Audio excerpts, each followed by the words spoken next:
నిజామాబాద్లో రియాజ్ కేసు విచారణలో ఉందని పూర్తి వివరాలు వెల్లడించలేమని రాష్ట్ర డీజీపీ శివధర్ రెడ్డి అన్నారు. మంగళవారం పోలీస్ కమాండ్ కంట్రోల్ కార్యాలయంలో ఆయన మీడియాతో మాట్లాడారు.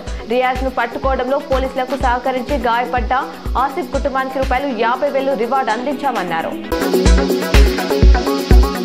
అఖిల భారతీయ అయ్యప్ప ధర్మ ప్రచార సభ నిర్మల్ నుంచి బాసర నుంచి ప్రారంభమైన మహాపాదయాత్ర 11వ రోజు బుధవారం షాద్ నగర్ గోశాల నుండి జడ్చెల్ల వెంకటేశ్వర స్వామి మందిరం వరకు సాగింది.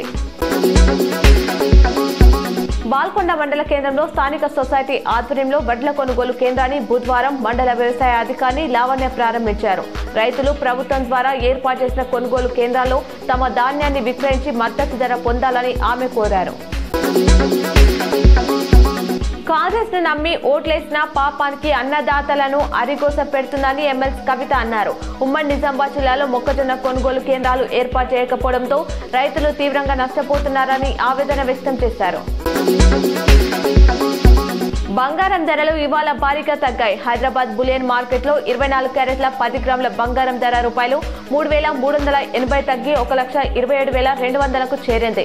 22 క్యారెట్ల 10 గ్రాముల పసిడిపై ₹3,100 పతనమై 1,16,600గా ఉంది. నిన్న ఇంటర్నేషనల్ మార్కెట్లో ఔన్స్ ధర $245 తగ్గడమే ఇందుకు కారణమని ట్రేడ్ వర్గాలు తెలిపాయి.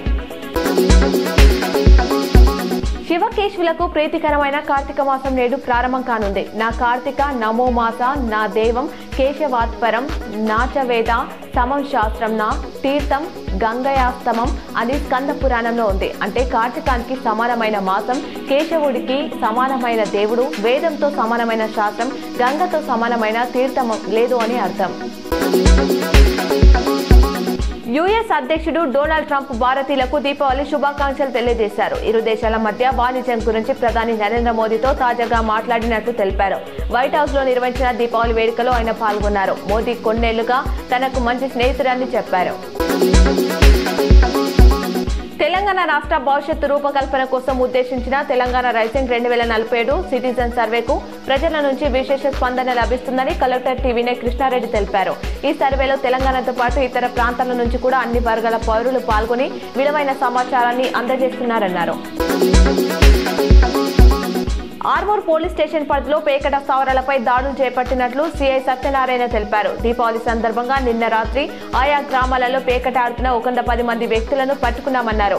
వారి వద్ద నుంచి ₹2,46,840 నగదు స్వాధీనం చేసుకుని 20 కేసులు నమోదు చేసినట్లు ఆయన వివరించారు.